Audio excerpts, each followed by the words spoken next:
നമസ്കാരം. ഇടതുപക്ഷ സർക്കാരിന് ഷെറിനോട് ഇത്ര വലിയ സ്നേഹം എന്താണെന്ന് ആർക്കും മനസ്സിലാകുന്നില്ല. ചില നിരപരാധികൾ ജയിലിൽ കിടന്നിട്ടുണ്ട്, അവർ ചെയ്യാത്ത കുറ്റത്തിന്. അങ്ങനെ എന്തെങ്കിലും ഒരു പശ്ചാത്തലം ഷെറിന് ഉണ്ടോ, അതായത് ഷെറിൻ നിരപരാധിയാണോ എന്നടക്കം ഒരു അന്വേഷണം നടത്തിയിരുന്നുവെങ്കിൽ അവസാനം ചെന്ന് എത്തിയത് ഷെറിൻ നിരപരാധിയല്ല, ഒരു കൊലപാതകിയാണ് എന്നൊരു നിഗമനത്തിൽ തന്നെ കാര്യങ്ങളെത്തി.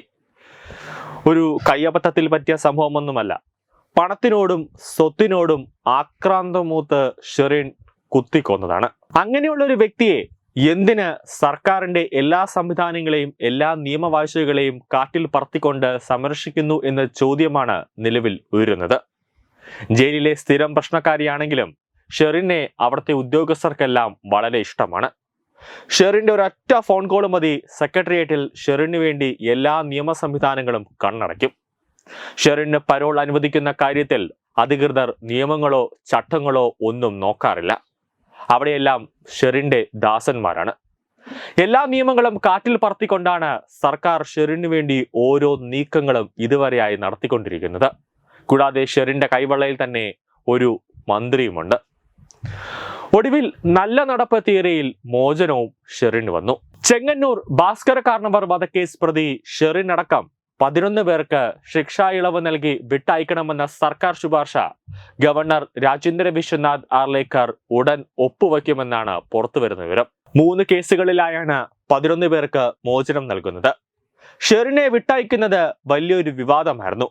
തുടക്കം മുതൽ തന്നെ മന്ത്രിസഭാ യോഗം കൂടുമ്പോൾ, ബുധനാഴ്ചകളിൽ മന്ത്രിസഭാ യോഗം കൂടുമ്പോൾ രാജ്ഭവനിലേക്ക് ഒരു കത്ത് പോകുമായിരുന്നു, ഷെറിനെ വിട്ടയക്കണം ഗവർണർ സാറേ എന്ന് പറഞ്ഞുകൊണ്ട്. ഈ ശുപാർശ ഗവർണർക്ക് മുന്നിലുള്ളപ്പോഴും ജയിലിനുള്ളിലെ അടിപിടി കേസിൽ ഷെറിൻ പെട്ടു. അത്തരമൊരാളെയാണ് വിട്ടയക്കുന്നത്. ഷെറിൻ ഇപ്പോൾ കണ്ണൂർ ജയിലിൽ സുഖവാസത്തിലാണ്.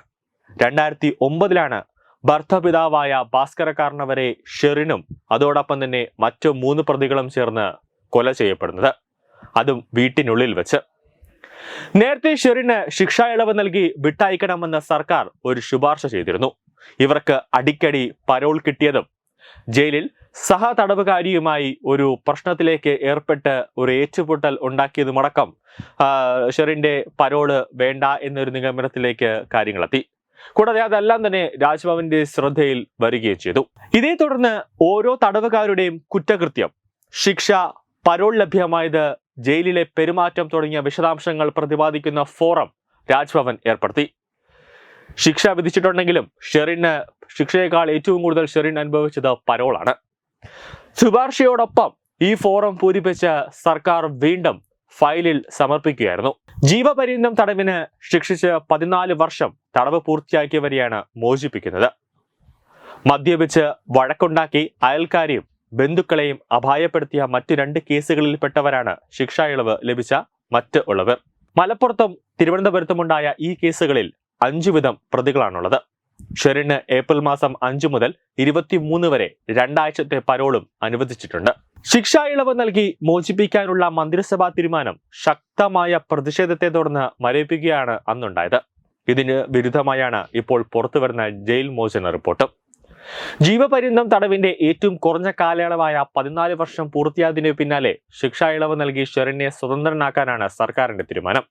20ഉം 25ഉം വർഷമായി തടവിൽ കിടക്കുന്ന പലരുടെയും അപേക്ഷ ചവറ്റുകുട്ടയിൽ കിടക്കുമ്പോൾ ഷെറിന് കിട്ടിയ പരിഗണനയ്ക്ക് പിന്നിൽ ഒരു മന്ത്രിയുടെ കരുതലെന്ന ആക്ഷേപം പോലും ഉയർന്നിരുന്നു. 14 വർഷത്തെ ശിക്ഷാ കാലയളവിനുള്ളിൽ ഇതുവരെ 500 ദിവസം ഷെറിന് പരോൾ ലഭിച്ചിട്ടുണ്ട്. ഷെറിനെ വിട്ടയക്കുന്നതുമായി സംബന്ധിച്ച് ഗവർണർക്കും പരാതി ലഭിച്ചിരുന്നു. കഴിഞ്ഞ ഓഗസ്റ്റിൽ ചേർന്ന കണ്ണൂർ വനിതാ ജയിലിൽ ഒരു ഉപദേശക സമിതി കണ്ണൂരിൽ വനിതാ ജയിലിൽ ചേർന്നിട്ടുണ്ടായിരുന്നു. അതിലും ഫസ്റ്റ് പ്രയോറിറ്റി എന്ന് പറയുന്നത് ഷെറിന്റെ മോചനമാണ്. ഇത് മന്ത്രിസഭ അംഗീകരിക്കുകയും ചെയ്തു. മന്ത്രിസഭാ യോഗത്തിന്റെ ശുപാർശ ഗവർണർ അംഗീകരിക്കുകയും ചെയ്തു. ഭരണഘടനയുടെ 161 അനുച്ഛേദ പ്രകാരമുള്ള അധികാരം ഉപയോഗിച്ചാണ് മോചനത്തിന് മന്ത്രിസഭ ശുപാർശ ഗവർണർക്ക് നൽകിയത്. സർക്കാരിന്റെ ശുപാർശ വച്ചു താമസിപ്പിക്കാൻ ഗവർണർക്ക് അധികാരമില്ലെന്നും ഗവർണർ സംസ്ഥാന സർക്കാരിന്റെ സംരക്ഷിത രൂപം മാത്രമാണെന്നും സുപ്രീം കോടതി പേരളിവാൺ കേസിൽ പറഞ്ഞു. സർക്കാരിന്റെ ശുപാർശ ഒരിക്കലും ഗവർണർ വച്ച് താമസിപ്പിക്കരുത് എന്ന് ഗവർണറുമായി ബന്ധപ്പെട്ട കേസിൽ സുപ്രീം കോടതി ഒരു ഉത്തരവ് പുറപ്പെടുവിച്ചിരുന്നു. ആ ഉത്തരവ് പ്രകാരമാണ് ഗവർണർ ഷെറിന്റെ മോചനവുമായി ബന്ധപ്പെട്ട ഫയലിൽ ഒപ്പിടാൻ പോകുന്നത്. ഷെറിനെ മോചിപ്പിക്കാൻ സർക്കാർ വലിയ രീതിയിൽ തന്നെ രാജ്ഭവനിൽ സമ്മർദ്ദം ചെലുത്തുകയും കൂടാതെ KB ഗണേഷ് കുമാറിന് നേരെയും ആരോപണം ഉയർന്നു വന്നിരുന്നു. ന്യൂസ് ഡെസ്ക് തത്തമൈ ന്യൂസ്.